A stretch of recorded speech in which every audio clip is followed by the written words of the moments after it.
Ya, Assalamualaikum warahmatullahi wabarakatuh. Selamat siang semuanya, Bapak Ibu.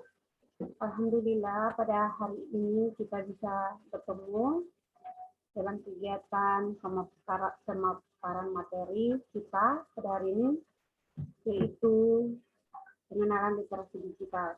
Tapi sebelum itu kita berdoa dulu ya. Ya, saya persilakan untuk berdoa sesuai dengan agama dan keyakinan kita masing-masing. Berdoa dimulai.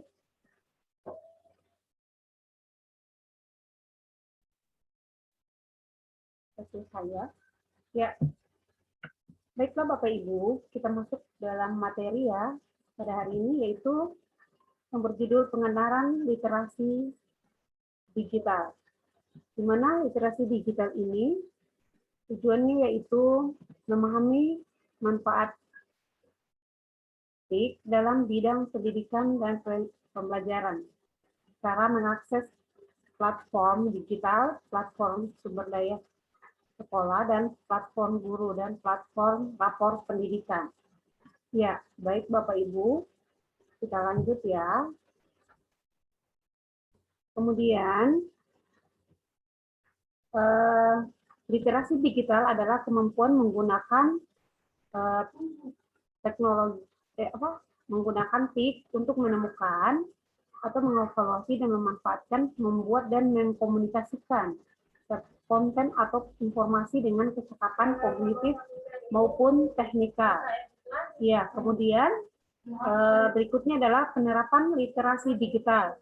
Bagaimana kita menerapkan literasi digital? Yang pertama itu menyediakan kelas virtual seperti yang kita lakukan selama pandemi ya.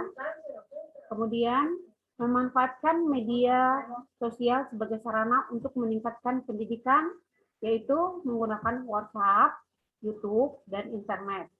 Kemudian kita lanjut di fungsi platform. Apa itu fungsi platform? Yaitu sebagai sebuah wadah untuk menjalankan sistem yang telah dirancang. Contoh platform yang dikenal seperti sekarang ini ya, kita memakai Zoom.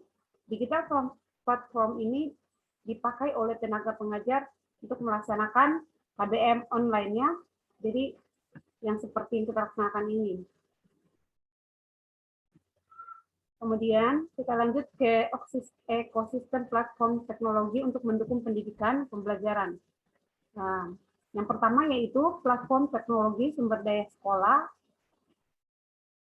Supply dan Atas ya. Kemudian ada yang kedua profil dan rapor pendidikan.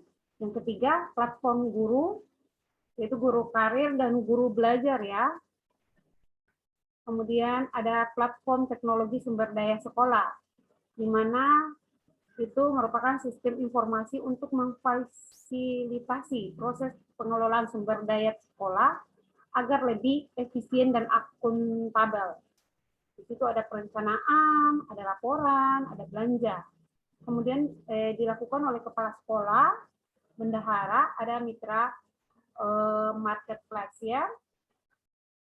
Tujuan dan manfaatnya yaitu untuk meningkatkan efisiensi dan akuntabilitas proses pengelolaan sumber daya sekolah agar dapat memberikan ruang dan dampak positif kepada peningkatan kualitas SDM dan kegiatan pembelajaran. Kemudian kita lanjut di perubahan atas dan Sikla pada platform teknologi sumber daya sekolah, di mana yang sebelumnya Sikla yang sebelumnya itu dari kurir toko tidak ada etanya ya. Kemudian di situ ada mitra pengiriman atau ekspedisi atau ongkir ya, yang banyak dilakukan masyarakat sekarang itu memakai ongkir, sudah tidak ada lagi pengiriman yang seperti dulu. Kemudian pembayaran manual. Kalau dulu itu pembayaran manual harus ke bank dulu, harus ke ATM dulu. Tapi sekarang itu sudah menggunakan mitra pembayaran virtual account, administrasinya melalui online ya, di mana saja kita bisa melakukannya online. Kemudian markas atau di situ ada perencanaan dan pelaporan, belum terintegrasi dengan pembelajaran pada Sikla. sekarang, di mana sesudahnya itu perencanaan dan pelaporan pada ARKAS atau markas terintegritas dengan pembelajaran Diklat. Ya. Kita lanjut, platform teknologi sumber daya sekolah mulai dapat dilakukan. Yang pertama, onboarding 2 jam pembelajaran mandiri. Di situ ada asinkronus, lembar kerja pelatihan, kemudian ada onboarding pembelajaran dalam kelas atau tatap muka daring ya, 2 jam pelajaran. Kemudian ada upgrading pembelajaran dalam kelas dan pembelajaran mandiri atau komunitas ya. Kemudian ada Agustus 2021 platform teknologi SDS Diklat ada.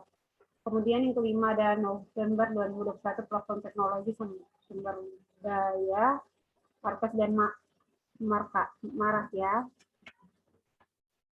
Kemudian yang kedua ada platform teknologi profil dan rapor pendidikan, di mana ini merupakan aplikasi berbasis web untuk memberikan wawasan dan komprehensif dan rinci untuk sekolah dan daerah tentang kualitas pendidikan. Di situ ada kepala sekolah, ada dinas pendidikan juga. Kemudian ekspor data profil sekolah. Yang pertama itu data kualitas capaian pembelajaran siswa. Yang kedua mutu dan relevansi hasil relevasi hasil pembelajaran ya. Kemudian ada pemetaan pendidikan yang bermutu.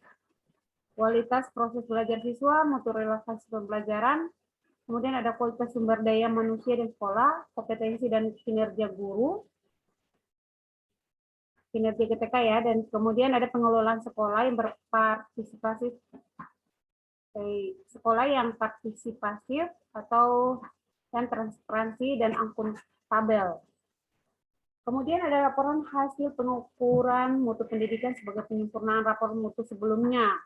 Yang pertama, singular source of truth sebagai dasar analisis perencanaan berbasis data dan tidak lanjut peningkatan kualitas pendidikan. Dan kemudian ada terintegrasi dengan berbagai sumber data objektif dan andal, di mana laporan disajikan secara otomatis ya. Kemudian ada instrumen pengukuran untuk evaluasi sistem pendidikan secara keseluruhan, baik untuk evaluasi internal maupun eksternal. Kemudian ada alat ukur yang berorientasi pada mutu dan pemerataan hasil belajar atau output ya. Kemudian meringankan beban administrasi satuan pendidikan dengan mengurangi aplikasi beragam dalam proses evaluasi internal dan eksternal. Ya, kemudian ada platform teknologi profil rapor pendidikan dapat mulai diakses pada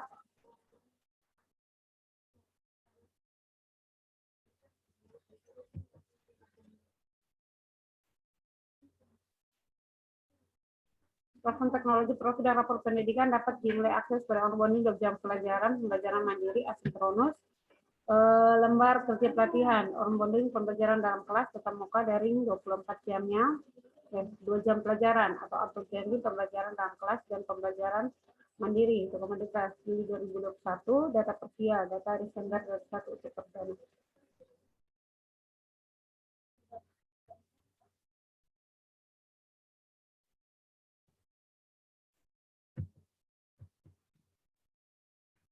Platform guru. Platform guru adalah aplikasi berbasis Android yang disediakan untuk mendukung para guru dalam melakukan proses mengajar, untuk mengembangkan kompetensi karirnya dalam program sekolah penggerak. Di mana tujuan dan manfaatnya yaitu yang pertama ada platform teknologi guru mengajar. Yang pertama platform asesmen siswa, yang kedua platform perangkat ajar. Platform teknologi guru karir itu terbagi fitur mengunggah video, fitur yang kedua fitur memberikan pendapat umpan balik. Kemudian yang ketiga fitur pelatihan virtual. Manfaatnya yaitu untuk manfaat platform guru mengajar yaitu satu, memperkenalkan dan mengimplementasikan proses belajar Pancasila sebagai dasar pembelajaran dengan paradigma baru. Yang kemudian manfaat yang kedua memudahkan guru menemukan perangkat ajar berdasarkan kurikulum baru. Yang ketiga, guru mendapatkan kerjasama tentang kompetensi dan perkembangan pembelajaran siswa. Yang kelima, Guru mendapatkan rekomendasi perangkat ajar berdasarkan hasil asesmen penilaian. Kemudian yang terakhir, guru dapat menerapkan teaching at the right level. Ya, ya, itu saja. Di sini kemudian ada yang berikutnya manfaat platform guru mengajar. Yang pertama, guru dapat menampilkan hasil karya. Sebagai contohnya, misalkan video simulasi mengajar dalam keadaan simulasi mengajar ke dalam platform Guru Kare. Kemudian ada dua, guru mendapatkan penilaian atau masukan umpan balik atas kinerja mengajarnya melalui mekanisme umpan balik, ya, dari rekan guru juga, dari kepala sekolah dan pengawas sekolah. Kemudian yang ketiga, guru akan dipasangkan dengan pelatih dalam rangka meningkatkan keterampilan mengajar mereka. Penyelenggaranya itu satuan pendidikan membentuk panitia pelaksanaan TIK, melaksanakan kegiatan TIK, menyusun laporan pelaksanaan TIK. Sasarannya itu untuk guru dan pendidik di Sekolah Penggerak SD Negeri 13 Buton. Kemudian mekanisme pelaksanaan TIK dapat dilakukan secara daring melalui menggunakan berbagai strategi pembelajaran seperti diskusi atau pemahaman tanya jawab. Ya, itu saja materi untuk hari ini. Silakan untuk yang bertanya ya. Ya, terima kasih untuk pertanyaan-pertanyaannya. Kemudian untuk materi hari ini cukup sekian saja. Terima kasih atas waktu dan kesempatan Bapak Ibu. Sebelum kita akhiri materi pada pagi siang hari ini, kita berdoa dulu ya. Ya, silakan berdoa dimulai.